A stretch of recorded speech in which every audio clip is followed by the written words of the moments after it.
Hello, and welcome to the webinar, Tech Innovation in 2026, Themes and Technologies to Monitor. My name is Anthony Schiavo, Senior Director and Principal Analyst here at Lux, and I'll be moderating today's session. I'll be presenting today alongside my colleagues, Chris Robinson, Senior Director, Yanqing Yu, Senior Director, and Josh Haslam, Senior Director, all here at Lux Research. Throughout this webinar, you can type any questions you have into the questions box on your screen. Time permitting, we will answer all the questions that we can. If your question does not get answered, please do not hesitate to email it to questions@luxresearchinc.com and we will respond. If at any point you experience technical difficulties, such as a frozen screen, simply refresh your browser and check that your internet connection is strong. And with that, let's jump into the discussion. And so today we're really talking about tech innovation in 2026. So we want to start with some megatrends that are going to be driving innovation in the year to come. Then I'll invite my colleagues on to talk about themes and technologies that they're going to monitor in 2026. And then we'll talk a little bit about innovation strategy in 2026.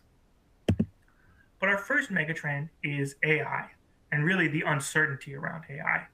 There's a huge year for AI in 2025 and a record-setting amount of investment, but there's still a lot of unanswered questions. Can AI take all our jobs?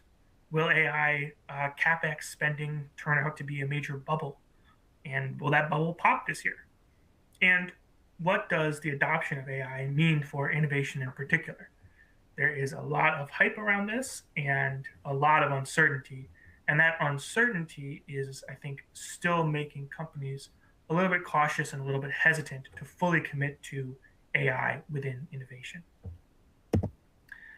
Secondly, we have geopolitical shifts.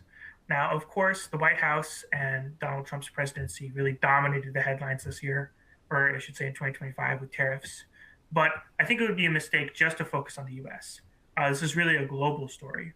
Just I think yesterday we saw the start of a trade deal on energy between Canada and China. So China's role in the geopolitical sphere is really emerging. And we've seen that supply chains for things like chips and critical minerals are really critical. And those are giving more and more geopolitical power to countries like Indonesia that have access to these supply chains. And lastly, we're still in this period of investment whiplash.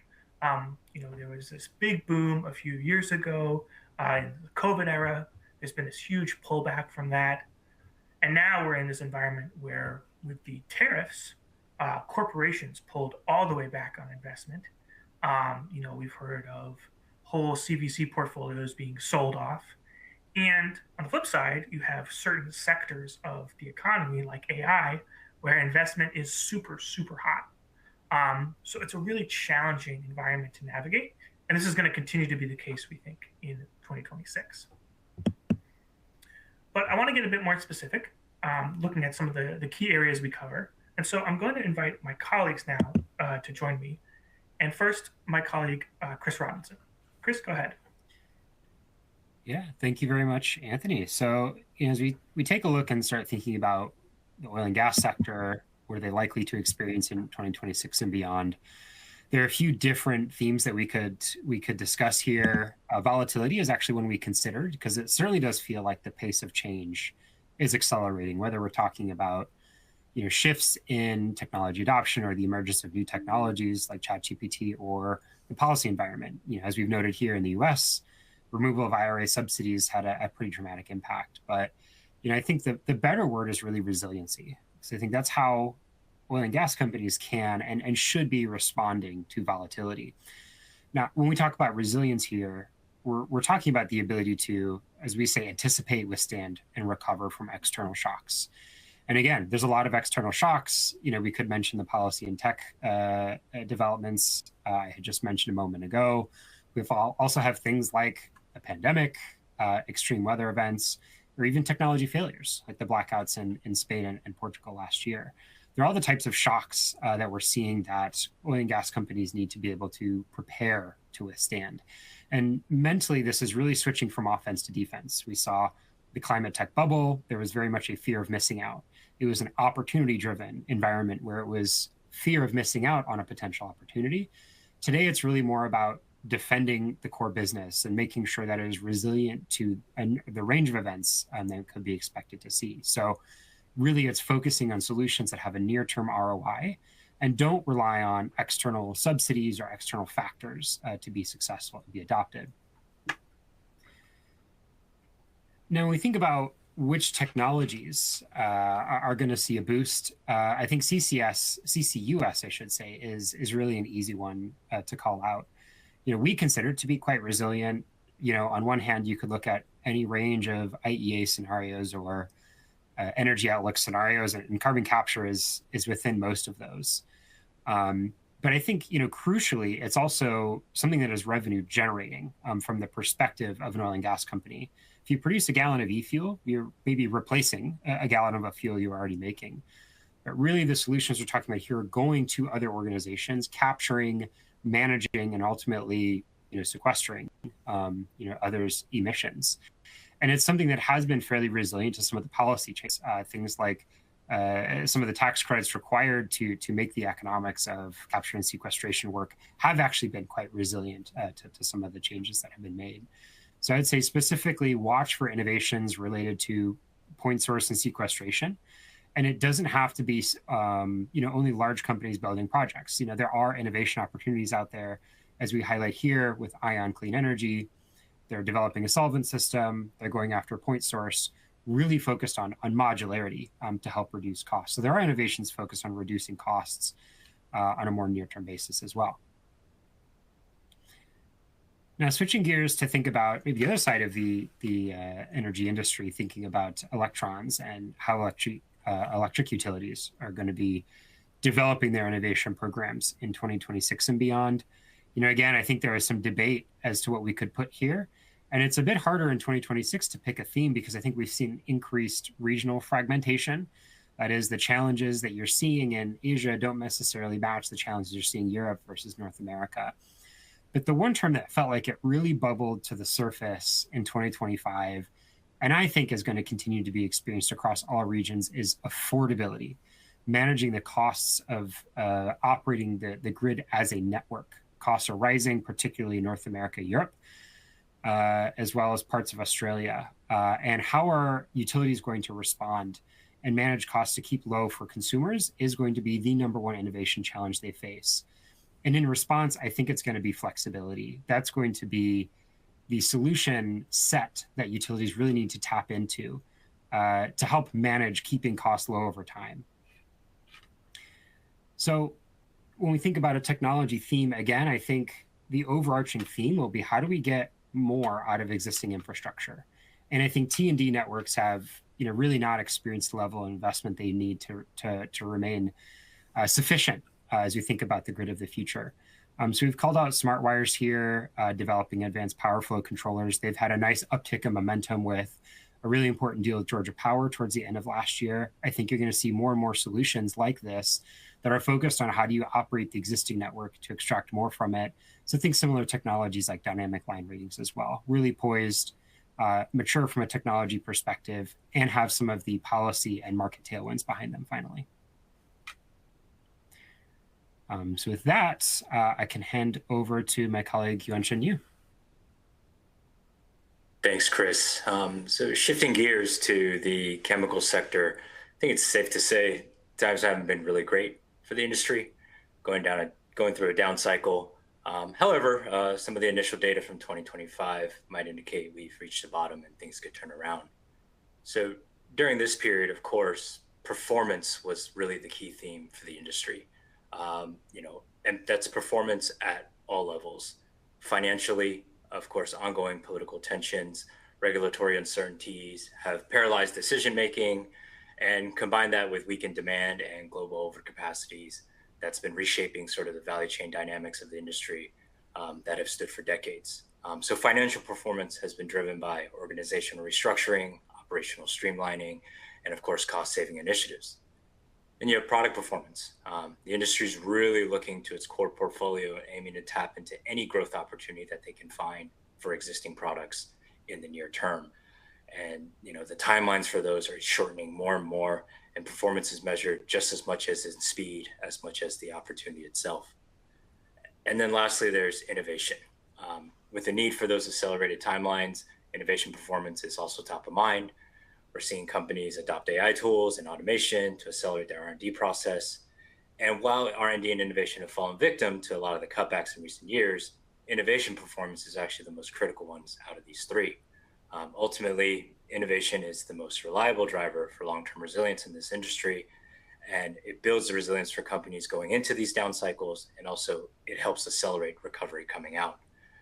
A quote from last year's CIEX really stood out to capture this, and it stated that the chemical industry didn't build itself on quarterly thinking.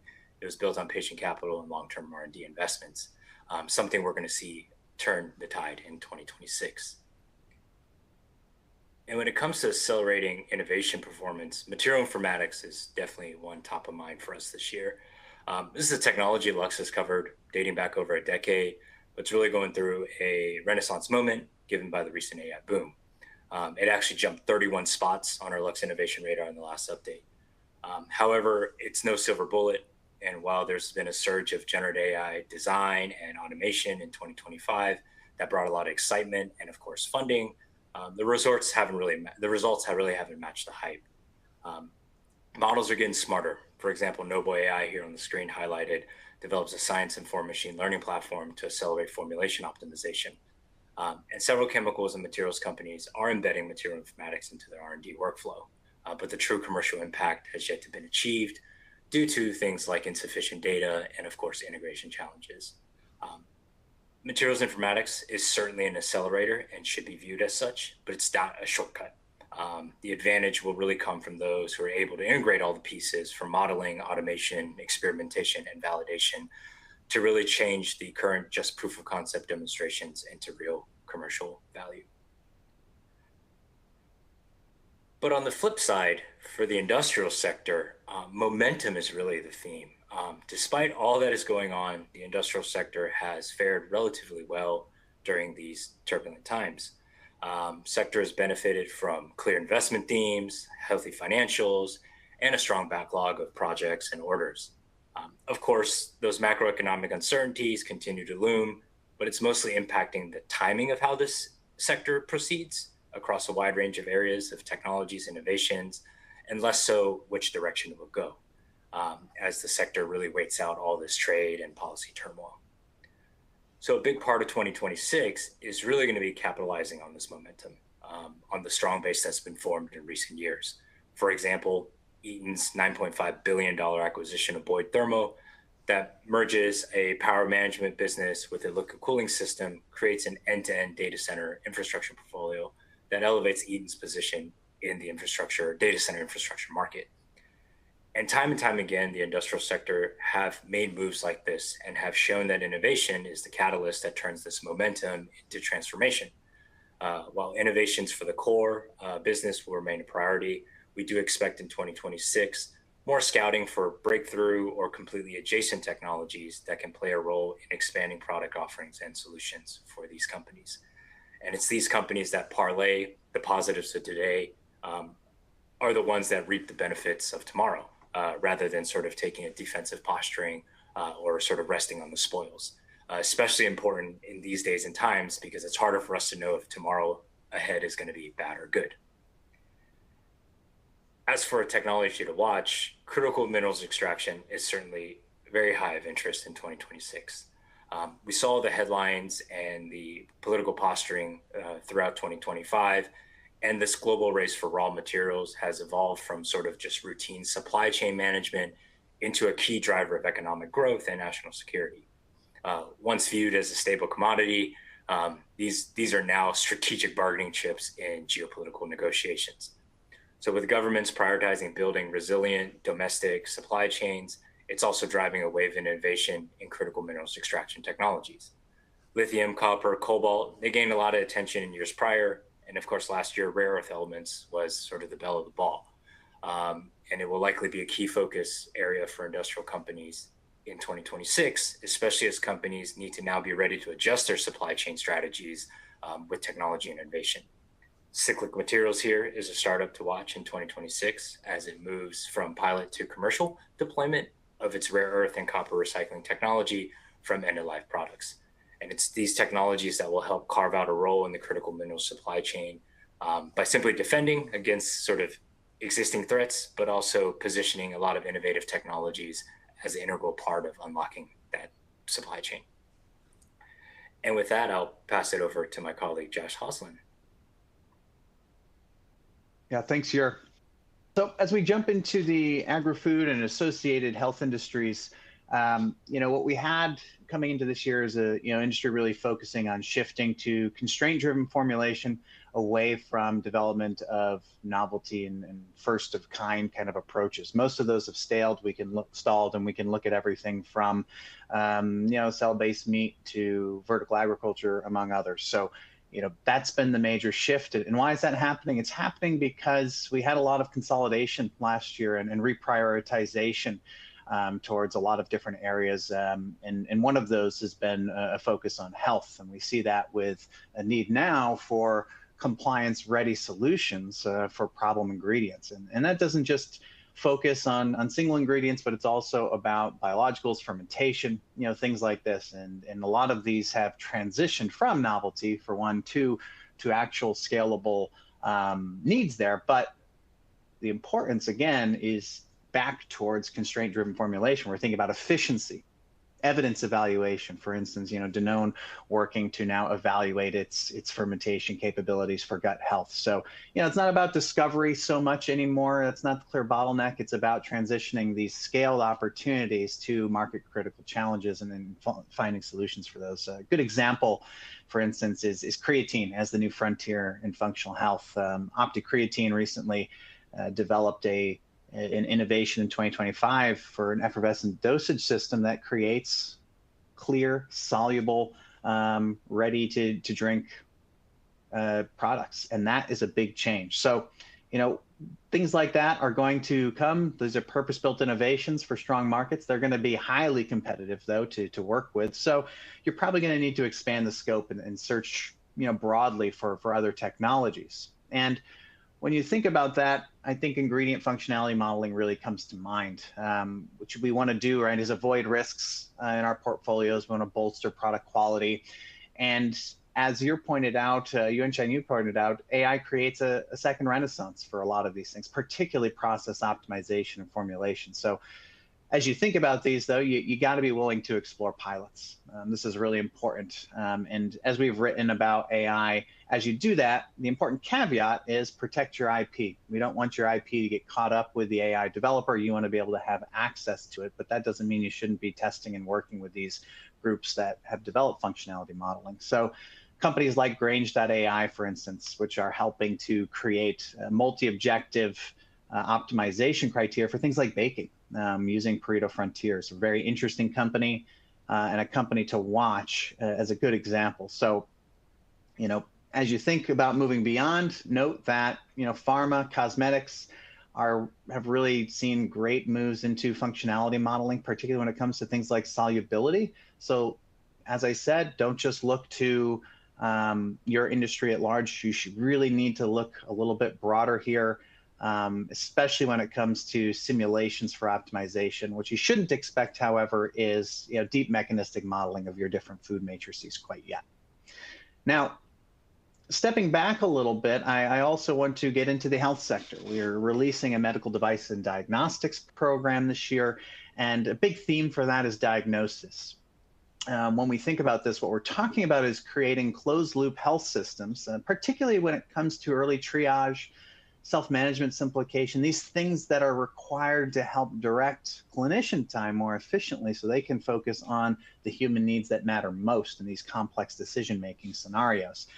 And this is important because nations are, like it says here, struggling with strong general and specialty practitioner gaps. You can look at the EU. They face a 1.2 million clinician shortage now, but they're not alone. That's just the main thing that's been in the news, but most regions have this same clinician gap. It might be different at some levels, but what that does, right, is create a need for innovations for interpretation, task automation. And that's, I think, one of the really important areas. We're not talking about overstretching and having technically developed solutions, but rather niches that create impact that free up that clinician time. So, what do we have right now in the MDD sector? Well, it's a race, right? This race is underway to apply AI to probably the largest healthcare challenge facing the world right now, which is clinician shortage.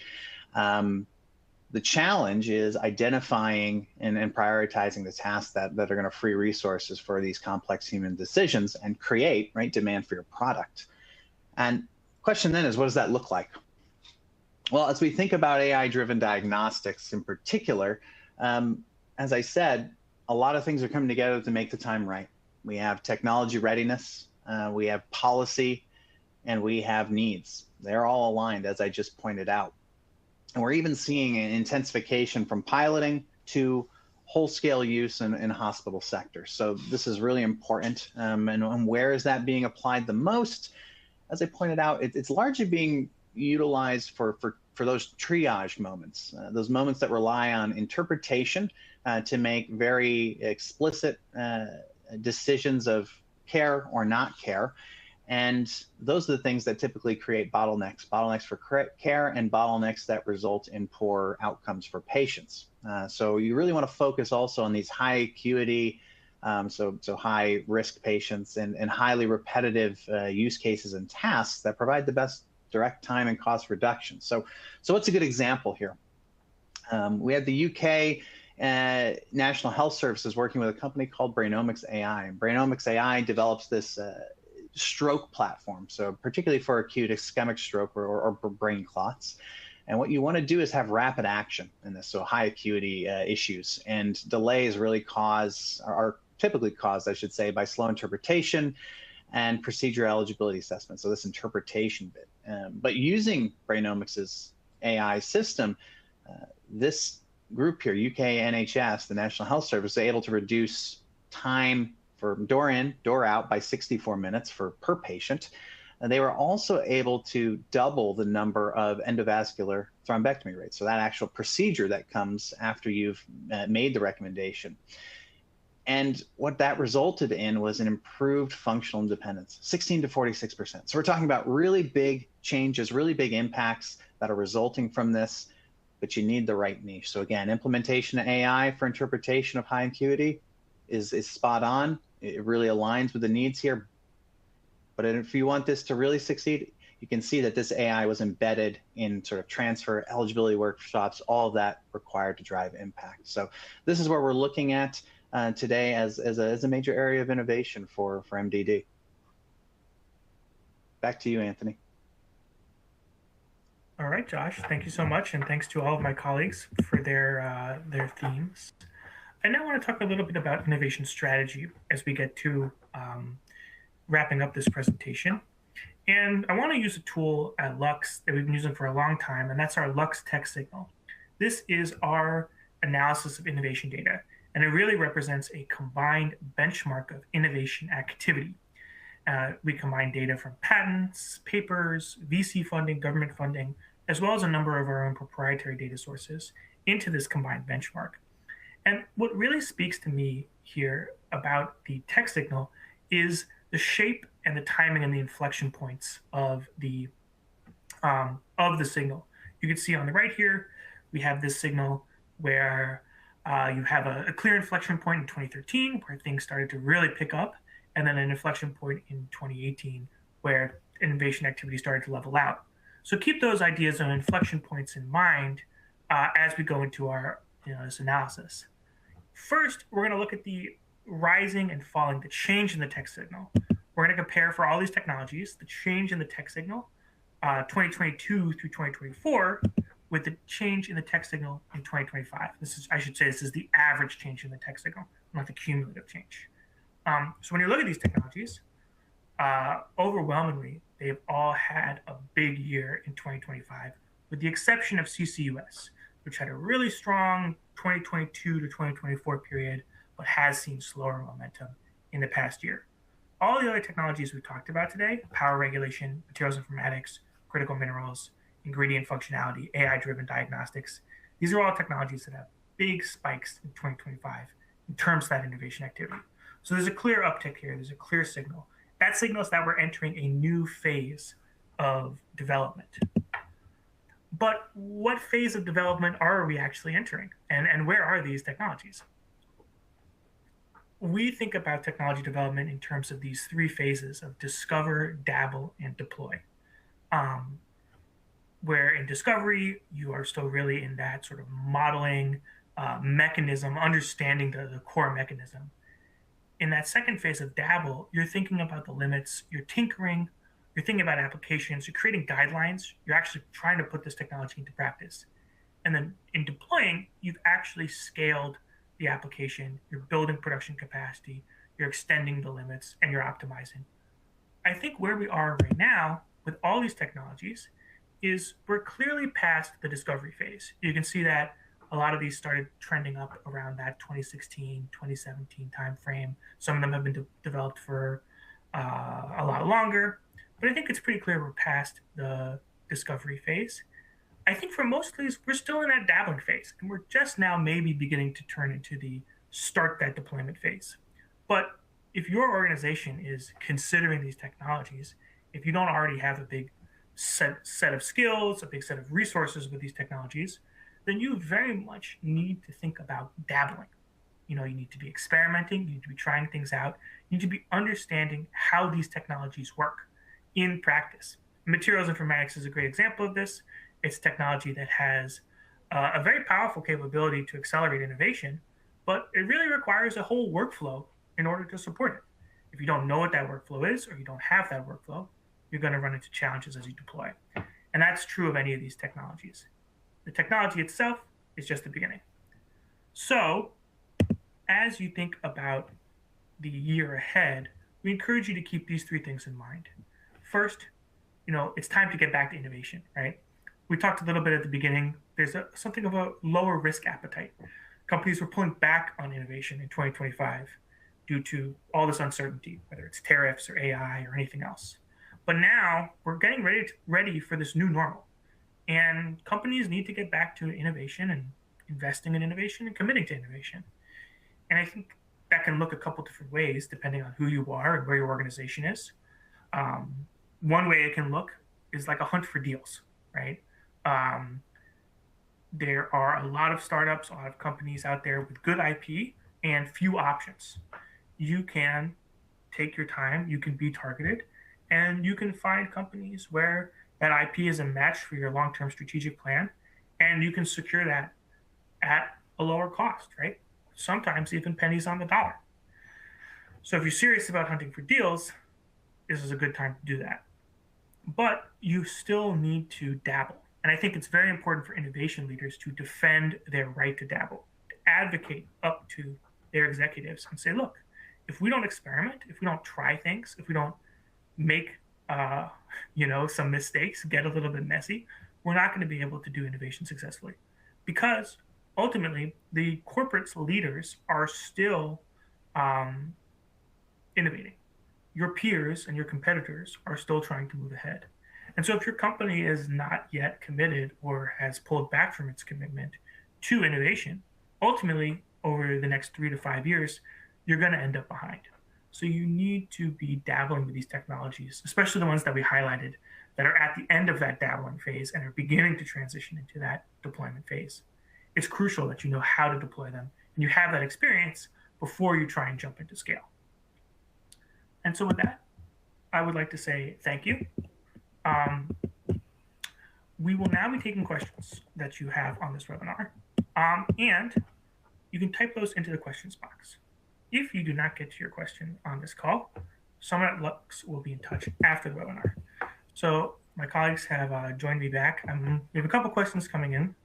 Answering, I want to start with you. We have a question here on specifically how data center demand is impacting critical minerals demand, right? Do we see a big link between this sort of surge in interest in data centers and the critical mineral technologies that you talked about? Yeah, absolutely. I mean, it's very obvious, right? There's a one-to-one correlation, right? The more data centers you need to build, the more critical minerals you're going to need for the IT stack, the surrounding cooling, and all the infrastructure as well. But I think one thing to note here is more so I would say in early 2025, Lux was probably more on the conservative side on the outlook of new data centers, right? There's been delays and cancellations. So I don't think we want to be too overly aggressive in sort of how much data centers will be deployed, say, through 2030. But even if they are, I think the critical minerals that are required for it aren't really going to come under any type of supply threat, right? On one part, they do make up a very minimal portion of data centers from a pure mass standpoint, and even the kind of raw materials for the IT hardware like silicon, rare earths, and germanium, etc. There won't be any supply constraints, especially you know, given how tightly knit that supply chain is for those components. So I don't think there's really any opportunities to materially innovate around those raw materials at this time. So it's a it's a trend that's driving this area, but it's not something that's going to necessarily change the direction of the trend in a really dramatic way. Yeah, absolutely. I think we have time for one more question here. So we have a question. I mentioned deals earlier, and we have a question on deals, basically asking, where are those deals? Are there technology areas where the deals are? Is it a regional thing? So, Chris, I'll maybe turn it over to you. I'm curious if there are areas within energy, the areas you cover, that you see as particularly ripe for deal making in 2026. Yeah. Yeah, I think, one area innovation teams should be looking that might feel counterintuitive is actually early stage innovations. Right. And I know I talked about finding things that have, near-term impact and ROI, and those are always very much in favor. But if we're really talking about value, we're at a time when few people are thinking long-term. And I think let's, maybe use water electrolysis as a good example, right?